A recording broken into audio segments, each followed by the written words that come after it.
Hello everyone और स्वागत है आपका हमारे वीडियो में जहां हम बात करेंगे इंक्लूसिव एजुकेशन के बारे में। Today we are diving into supporting students with locomotor disabilities. Inclusion सिर्फ एक वर्ड नहीं है, ये इंश्योर करना है कि हर स्टूडेंट वैल्यूड फील करे और उन्हें आगे बढ़ने का मौका मिले। तो चलिए देखते हैं हम ये कैसे कर सकते हैं। आज की वीडियो में these are the heading which are going to be discussed in this video. Firstly, we will see what is inclusive education. तो ये समावेशी शिक्षा होती क्या है? It's about creating a learning environment जहां सभी स्टूडेंट अपने डिफरेंसेस के बावजूद कम्युनिटी के वैल्यूड मेंबर हों। इसका मतलब है बिलोंगिंगनेस की भावना को बढ़ाना और सभी एक्टिविटीज में उन बच्चों का पार्टिसिपेशन इंश्योर करना। तो आज का हमारा जो मेन टॉपिक है जिसके अंदर हम बात करने वाले हैं वो है लोकोमोटर डिसेबिलिटी। इंक्लूजन को इफेक्टिवली सपोर्ट करने के लिए हमें लोकोमोटर डिसेबिलिटी को समझना होगा। लोकोमोटर डिसेबिलिटी का मतलब है किसी इंसान का खुद से या किसी ऑब्जेक्ट को मूव करने में असमर्थ होना, क्योंकि उनके मस्कुलो स्केलेटल या नर्वस सिस्टम में इम्पेयरमेंट है। इसके काफी फॉर्म्स हो सकते हैं जैसे लिम्स यूज करने में प्रॉब्लम, वॉक करने में प्रॉब्लम, ग्रैस्प करने में या ऑब्जेक्ट्स को लिफ्ट करने में दिक्कत आती है।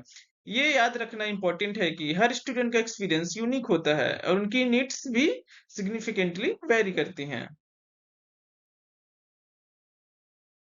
लोकोमोटर डिसेबिलिटीज वाले स्टूडेंट्स को करिकुलम में सपोर्ट करने के लिए तीन अप्रोचेस हैं: ऑगमेंटेशन, अल्टरेशन और एडॉप्टेशन। तो चलिए हम इनमें से एक एक ब्रेक डाउन करते हैं। सो we will discuss augmentation. Augmentation में हम सपोर्ट्स, टूल्स या रिसोर्सेस ऐड करते हैं जिससे स्टूडेंट्स की करिकुलम में पार्टिसिपेशन करने और सीखने की एबिलिटी बढ़ जाती है। इसका गोल है स्टूडेंट्स की फिजिकल लिमिटेशंस और करिकुलम्स की डिमांड के बीच के गैप को ब्रिज करना है, लेकिन लर्निंग गोल्स या कंटेंट को सेम रखना, फंडामेंटली चेंज नहीं किया जाएगा वो। जैसे कि असिस्टिव टेक्नोलॉजीज में जैसे कि text to speech, wheel chairs और डिजिटल टेक्स्ट बुक इसके एग्जाम्पल हैं। कंटेशन इन द क्लासरूम, इसका मतलब है क्लासरूम में स्टूडेंट्स के हेल्प के लिए कुछ एडिशनल चीजें ऐड करते हैं। पहला पॉइंट है providing digital versions of text book and worksheets. इसका मतलब है कि हम किताबों और वर्कशीट को डिजिटल फॉर्म में प्रोवाइड करें। ये उन स्टूडेंट्स के लिए हेल्पफुल हो सकता है जिनको फिजिकल बुक्स हैंडल करने में या पेपर पर लिखने में प्रॉब्लम होती है। दूसरा पॉइंट है providing preferential seating, better visibility and accessibility. इसका मतलब है कि स्टूडेंट्स को ऐसी जगह बिठाएं जहां से उन्हें बोर्ड या टीचर को क्लियरली दिखे और जहां उनकी एक्सेसिबिलिटी अच्छी हो, जैसे आगे की सीट या आना जाना इजी हो। तीसरा पॉइंट है allowing the use of recording devices for lectures.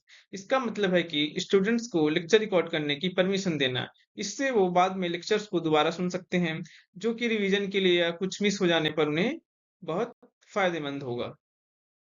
अब हम देखेंगे बेनिफिट्स ऑफ ऑगमेंटेशन। पहला बेनिफिट है increase independence and self reliance. जब हम स्टूडेंट्स को उनकी जरूरत के हिसाब से टूल्स या सपोर्ट देते हैं तो अपने काम को खुद कर पाते हैं। इससे उनको दूसरों पर डिपेंडेंसी कम हो जाती है। दूसरा बेनिफिट है improves access to information and learning materials. Augmentation से स्टूडेंट्स के लिए इंफॉर्मेशन तक पहुंचना और लर्निंग मटेरियल्स को यूज करना आसान हो जाता है, जिससे जैसे डिजिटल टेक्स्ट बुक्स या ऑडियो मटेरियल्स का यूज करके। तीसरा बेनिफिट है enhances participation in classroom activities. जब स्टूडेंट्स को सही सपोर्ट मिलता है तो वो क्लासरूम्स डिस्कशन, ग्रुप वर्क और दूसरी एक्टिविटीज में कॉन्फिडेंस के साथ पार्टिसिपेट कर पाते हैं।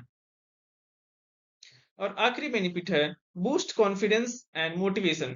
जब स्टूडेंट्स सक्सेसफुल होते हैं और उन्हें लगता है कि वो सीख सकते हैं और कर पा रहे हैं, पार्टिसिपेट कर सकते हैं, तो उनका कॉन्फिडेंस और बढ़ जाता है और मोटिवेशन भी बढ़ जाता है। अब हम बात करेंगे अल्ट्रेशन के बारे में। इसका मतलब है मॉडिफाइंग करिकुलम कंटेंट, यानी कि पढ़ाई के सिलेबस या मटेरियल में कुछ बदलाव करना। अल्ट्रेशन में हम ये चेंज करते हैं कि स्टूडेंट्स को क्या पढ़ाया जा रहा है उससे क्या सीखने की एक्सपेक्टेशन है। ये तब किया जाता है जब स्टैंडर्ड करिकुलम किसी स्टूडेंट्स के लिए बहुत डिफिकल्ट हो जाता है या उसके लिए रिलेवेंट नहीं रहता है। इसका कंसिडरेशन तब होता है जब स्टैंडर्ड करिकुलम बहुत चैलेंजिंग या रिलेवेंट नहीं होता एक पर्टिकुलर स्टूडेंट के लिए। हर स्टूडेंट्स की नीड अलग होती है और कभी-कभी उनके लिए करिकुलम को एडजस्ट करना पड़ता है ताकि वे मीनिंगफुली सीख सकें। अब हम देखते हैं अल्ट्रेशन के कुछ एग्जाम्पल्स। पहला एग्जाम्पल है reducing the number of learning objective for specific topic. इसका मतलब है कि एक टॉपिक में जितनी चीजें सीखनी है उनकी संख्या को कम कर देना। ये स्टूडेंट्स की कैपेसिटी के हिसाब से किया जाता है। दूसरा एग्जाम्पल है सिंप्लीफाइंग कॉम्प्लेक्स कॉन्सेप्ट्स और टास्क्स। जब कोई टॉपिक या टास्क बहुत मुश्किल हो तो उसे सरल तरीके से समझाना या छोटे पार्ट्स में डिवाइड करना ताकि स्टूडेंट्स को समझ में आए। और तीसरा एग्जांपल है focusing on essential skills and knowledge. इसका मतलब है कि पूरे टॉपिक के बजाय जो सबसे इम्पोर्टेंट स्किल और नॉलेज है उस पर ज्यादा फोकस करना। और नेक्स्ट एग्जांपल है providing alternative assignments that assess the same core understanding. इसका मतलब है कि स्टूडेंट को वही समझ चेक करने के लिए अलग तरीके का असाइनमेंट देना, जैसे कि रिटन टेस्ट के बजाय ओरल प्रेजेंटेशन। अब हम देखते हैं कि अल्ट्रेशन को क्लासरूम में कैसे अप्लाई कर सकते हैं। तो पहला पॉइंट है प्रोवाइडिंग शॉर्टर असाइनमेंट्स और breaking down task into smaller steps. अगर कोई असाइनमेंट बहुत लंबा या मुश्किल लगे तो उससे छोटा कर देना या उसके पार्ट्स को बना देना ताकि स्टूडेंट्स को इजी लगे और वो कर पाए। दूसरा पॉइंट है offering alternative formats for demonstrating learning. इसका मतलब है कि स्टूडेंट्स को ये चॉइस देना कि वो अपनी लर्निंग कैसे दिखाना चाहता है, जैसे रिटेन टेस्ट के बजाय ओरल प्रेजेंटेशन या कोई प्रोजेक्ट बनाना। और तीसरा पॉइंट है adjusting grading criteria based on individual learning goals. Her students के लर्निंग गोल्स अलग अलग हो सकते हैं, तो उनके ग्रेडिंग क्राइटेरिया को उनके पर्सनल गोल्स के हिसाब से एडजस्ट करना चाहिए। और आखिरी पॉइंट है प्रायोरिटाइजिंग की learning outcomes over less critical details. इसका मतलब है कि जो इम्पोर्टेंट या की लर्निंग आउटकम है उस पर ज्यादा फोकस करना और जो काम कम इम्पोर्टेंट है उसको हमें कम प्रायोरिटी देना चाहिए। जब हम अल्ट्रेशन करते हैं तो कुछ इंपॉर्टेंट कंसिडरेशंस होते हैं जिन पर हमें ध्यान देना चाहिए। पहला कंसिडरेशन है alteration should be made in consultation with special education professionals and parents. कोई भी बदलाव करने से पहले स्पेशल एजुकेशन प्रोफेशनल्स और पेरेंट्स से बात करना बहुत जरूरी है। उनके पास स्टूडेंट्स की नीड और एबिलिटीज की वैल्यूएबल इंफॉर्मेशन होती है। दूसरा कंसिडरेशन है the goal is to ensure meaningful learning while accommodating the students abilities. Alteration का काम सिर्फ सिलेबस कम करना नहीं है, बल्कि ये इंश्योर करना है कि स्टूडेंट्स कुछ मीनिंगफुल सीखे उसकी एबिलिटीज को अकोमोडेट करते हुए। और नेक्स्ट कंसिडरेशन है regularly review and adjust alteration based on the students progress. Student की प्रोग्रेस को रेगुलर चेक करते रहना चाहिए और उसके हिसाब से दिए गए अल्ट्रेशन में जरूरत पर बदलाव करना चाहिए। हम बात करेंगे तीसरी अप्रोच एडॉप्टेशन के बारे में। एडॉप्टेशन फोकस करता है इस पर कि करिकुलम को कैसे डिलीवर्ड किया जाता है और लर्निंग इन्वायरमेंट कैसा है। इसका मतलब है कि हम पढ़ने के तरीके और क्लासरूम के फिजिकल सेटअप में कैसे चेंजेस कर सकते हैं। इसमें making changes to teaching strategies और द फिजिकल सेटअप शामिल है। हम अलग-अलग टीचिंग मेथड्स को यूज कर सकते हैं और क्लासरूम की सीटिंग या लेआउट में बदलाव कर सकते हैं ताकि सभी स्टूडेंट्स के लिए कंफर्टेबल और एक्सेसिबल हो। Adaptation for locomotor disability. इसका मतलब है फिजिकल चैलेंजेस वाले स्टूडेंट्स के लिए एनवायरनमेंट और टीचिंग मेथड्स में अनुकूलन करना। पहली कैटेगरी है फिजिकल एनवायरनमेंट। इसमें इंश्योरिंग व्हीलचेयर एक्सेसिबिलिटी शामिल है, यानी कि स्कूल और क्लासरूम में व्हीलचेयर इजीली मूव कर सके। इसके लिए प्रोवाइडिंग रैम्प्स एलिवेटर्स जरूरी हैं ताकि स्टूडेंट्स अलग अलग फ्लोर्स पर जा सकें, क्लासरूम में जा सकें। दूसरी कैटेगरी है क्लासरूम सेटअप।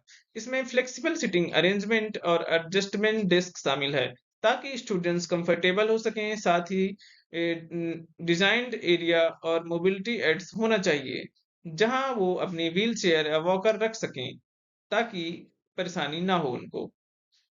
और तीसरी कैटेगरी है इंस्ट्रक्शनल स्ट्रेटजीज। इसमें providing extra time for task देना शामिल है, क्योंकि कुछ स्टूडेंट्स को फिजिकल लिमिटेशंस के कारण एक्स्ट्रा टाइम लग सकता है। अलोविंग मूवमेंट्स ब्रेक्स भी इंपॉर्टेंट है, और विजुअल एड्स पढ़ाने को और इफेक्टिव बना सकते हैं। हम देखते हैं एडाप्टेशन को हम डायरेक्टली क्लासरूम में कैसे अप्लाई कर सकते हैं। पहला पॉइंट है allowing the use of adapted writing tools. इसका मतलब है कि स्टूडेंट्स को ऐसे राइटिंग टूल्स यूज करने देना जो उनके लिए इजी हो, जैसे पेंसिल ग्रिप्स या स्लैंट बोर्ड्स। ये लिखने में हेल्प करते हैं। दूसरा पॉइंट है providing opportunities for movement and stretching during lessons. लंबे टाइम तक एक पोजीशन में बैठना मुश्किल हो जाता है, इसलिए स्टूडेंट्स को बीच-बीच में मूवमेंट एंड स्ट्रेचिंग के लिए टाइम देना चाहिए। तीसरा पॉइंट है using variety of teaching methods to cater to different learning styles. हर स्टूडेंट्स अलग-अलग तरीके से सीखता है, तो अलग-अलग टीचिंग मेथड्स का यूज करना चाहिए ताकि सभी स्टूडेंट्स को बेनिफिट हो। और आखिरी पॉइंट है incorporating technology to facilitate participation. Technology का यूज करके पार्टिसिपेशन को इजी बनाना, जैसे इंटरेक्टिव व्हाइट बोर्ड्स या ऑनलाइन लर्निंग प्लेटफॉर्म्स का यूज करना। अब हम बात करेंगे creating an accessible learning environment के बारे में। इसका मतलब है एक ऐसा माहौल बनाना जहां सभी स्टूडेंट्स इजीली सीख सकें। पहला पॉइंट है ensure physical accessibility to all areas of the schools and classrooms. इसका मतलब है कि स्कूल और क्लासरूम के हर हिस्से में फिजिकली पहुंचना आसान हो, जैसे रैंप्स होना या दरवाजे इतने चौड़े होना कि व्हीलचेयर जा सके। दूसरा पॉइंट है minimize physical barriers that might hinders movements और पार्टिसिपेशन। जो चीजें स्टूडेंट्स के चलने फिरने या पार्टिसिपेट करने में रुकावटें बनती हैं, जैसे सामान इधर उधर पड़ा होना, उन्हें हटाना और एडजस्ट करना चाहिए। तीसरा पॉइंट है create welcoming and supporting atmosphere where all students feel valued. एक ऐसा माहौल बनाना जहां सभी स्टूडेंट का स्वागत हो और उन्हें सपोर्ट मिले, जहां उन्हें लगे कि उनकी इम्पोर्टेंस है और उनकी बात सुनी जाती है। हम बात करेंगे असेसमेंट एंड इवैल्यूएशन के बारे में। जो स्टूडेंट्स लोकोमोटर डिसेबल्ड हैं, इसका मतलब है कि हम स्टूडेंट्स को कैसे समझें और उनकी प्रोग्रेस का आकलन कैसे करें। Use variety of assessment methods to evaluate learning, considering the students' abilities. Learning को चेक करने के लिए अलग-अलग तरीकों का यूज करें। जब स्टूडेंट्स को असेसमेंट करते हैं तो उनकी एबिलिटीज को जरूर ध्यान में रखना चाहिए। दूसरा पॉइंट है provide alternative assessment formats. Students को अपने लर्निंग दिखाने के लिए अलग-अलग ऑप्शन दे, जैसे ओरल एग्जाम्स, डेमोन्स्ट्रेशंस या पोर्टफोलियोज, उनके काम का कलेक्शन दिखाना। तीसरा पॉइंट है focus on measuring progress towards individualized goals rather than solely comparing to peers. Students की तुलना दूसरों से करने से बजाय उनसे अपने पर्सनल या इंडिविजुअलाइज्ड गोल की तरफ कितनी प्रोग्रेस की है उस पर फोकस करें। These are the references of this video, and here is the acknowledgement of this video. So thank you guys for watching this video.